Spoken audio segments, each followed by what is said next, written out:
ارشاد فرمایا کہ ہدایت درمیان میں ہے، پہلے شرط اس سے نکلو شک سے، اگلی شرط تقوی۔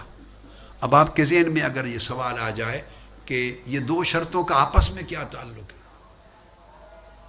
ہدایت سمجھ آ گئی تو ادھر ریب ہے، شک ہے، ادھر تقوی، ان کا کیا تعلق ہے وہ بھی سمجھ لیں بیٹے۔ ہدایت کا نام میں نے کہا تحقق ہے، اور شک کیا ہے؟ تردد ہے، اور جو تقوی ہے وہ تمسک ہے۔ تقوی کیا ہے؟ تمسک، اللہ کے حکم کا، اللہ کا دامن تھام لینا، پکڑ لینا، کچھ ہو جائے چھوٹنا نہیں، گھسیٹتے رہے حالات گھسیٹتے رہے، آپ کو دامن نہیں چھوڑنا۔ جو اس نے حکم دے دیا وہی کرنا ہے، جس سے منع کر دیا وہ چھوڑ دینا، یہ تمسک ہے۔ جس سے وہ راضی ہو گیا بس اسی راہ پہ چلنا ہے، جس راہ پہ چلنے سے ناراض ہوتا ہے اس پر کبھی قدم ہی نہیں رکھنا۔ جس کام سے وہ خوش ہے وہ کرنا ہے، جس سے وہ ناراض ہوتا ہے یا اس کی ناراضگی کا امکان بھی ہے تو وہ چھوڑ دینا ہے۔ یہ امر ہے، وہ نہیں ہے۔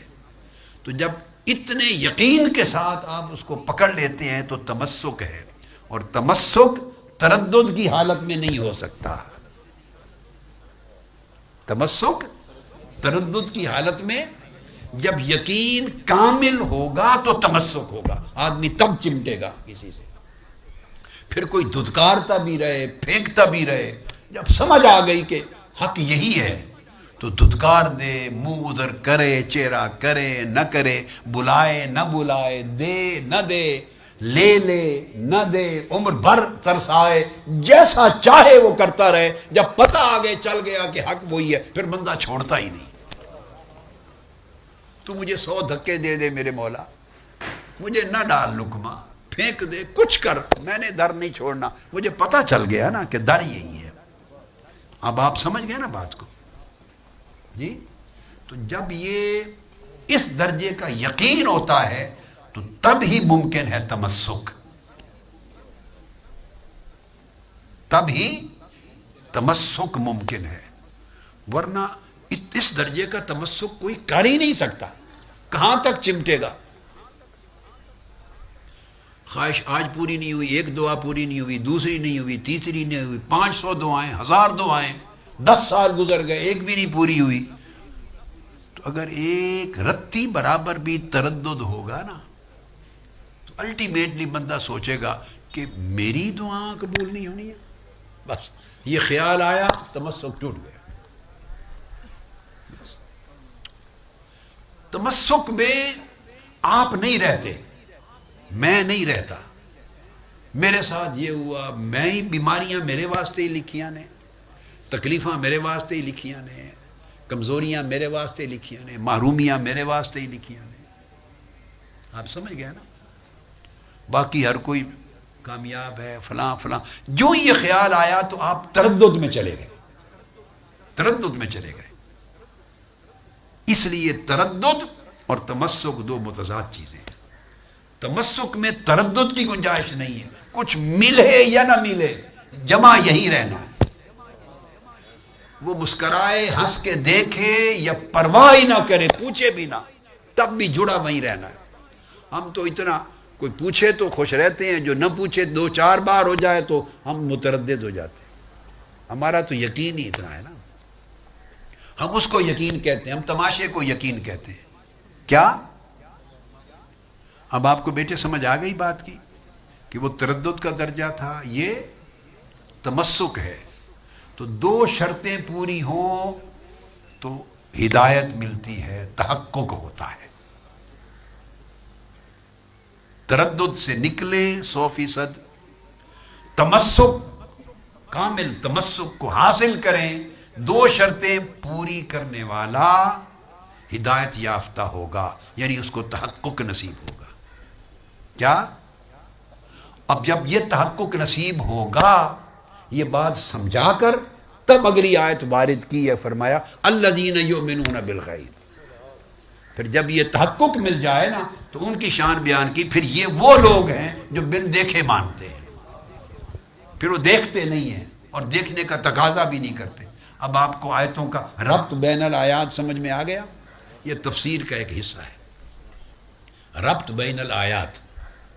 یعنی انسان سوچتا ہے بھئی یہ بھی آیت ہو گیا، یہ بھی ہو گیا، یہ بھی ہو گیا، مگر وہ ان کے درمیان کوئی ربط بھی اس طرح سارے قرآن میں ربط ہے، علم سے بالناس تک ساری آیتوں میں باہمی ربط ہے، معنوی ربط ہے، ربط بین الآیات۔ یہ سارا سمجھا کر اس پر قائم کر دیا اللہ پاک نے نتیجہ۔ اور یہ وہ لوگ ہیں جو الذین یؤمنون بالغیب، جو بن دیکھے ماننے والے ہیں۔ تو جو بن دیکھے ماننے والے جن کو کہا، وہ 3 وادیوں سے گزر کے آیا ہے، تب اس کو کہا ہے بن دیکھے مانتے ہیں۔ وہ تردد سے نکل کے آیا ہے، تمسک کی منزل پر فائز ہو گیا ہے، تحقق پا کے آیا ہے، اب الذین یؤمنون بالغیب کا ٹائٹل مل رہا ہے۔ اور جب بیٹے یہ ٹائٹل مل جاتا ہے تو 4 چیزیں پوری ہو گئی نا، یہ ہو جاتا ہے وہ صاحب اقامت صلاۃ ہے۔ الذین یؤمنون بالغیب ویقیمون الصلاۃ، ویصلون نہیں کہا، جب دوسرے اس جگہ پر نہیں، ثم استقاموا تو الگ قرآن مجید میں ہے نا، اس مقام پر تو نہیں۔ تو اس کا ربط بتا رہا ہوں۔ تو جب یہ 4 مرتبے پورے ہو گئے، فرمایا ویقیمون الصلاۃ، وہ یصلون نہیں ہے، وہ نمازی نہیں ہے، وہ نماز کو قائم کرنے والے ہیں۔ نماز پڑھنے والے اور نماز کو قائم کرنے والے میں فرق ہے۔ کیا؟ بس یہ گفتگو یہاں پر ختم کرتے ہوئے اس کا معنی سمجھا دوں۔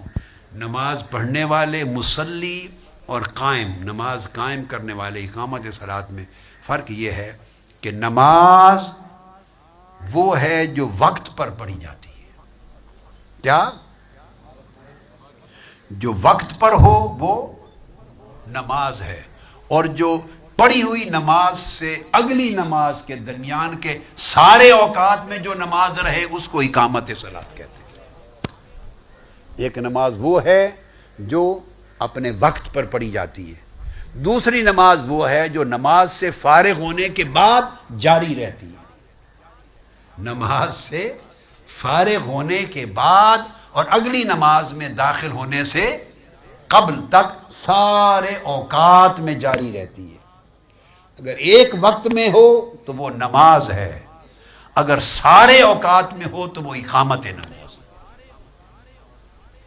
تو یہ ایسے لوگ ہیں بیٹے جن کو اقامت نماز کا درجہ نصیب ہوتا ہے، وہ اس وقت میں مصلی ہوتے ہیں اور باقی اوقات میں مقیم الصلاۃ ہوتے ہیں۔ تو یہ اس آیت کریمہ کا آج مفہوم سمجھا دیا کہ اس سے مراد، اور یہ وہ لوگ ہیں جن کو اللہ حیات قلبی عطا کرتا ہے، اور حیات قلبی کے ساتھ پھر ان کو نور دیتا ہے۔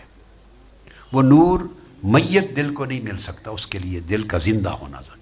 جب دل زندہ ہو جائے گا تو نور ملتا ہے، اور زندہ دل کو جب نور ملتا ہے تو وہ نور اس کے اپنے من کو بھی روشن کرتا ہے اور دنیا کو بھی روشن کرتا ہے۔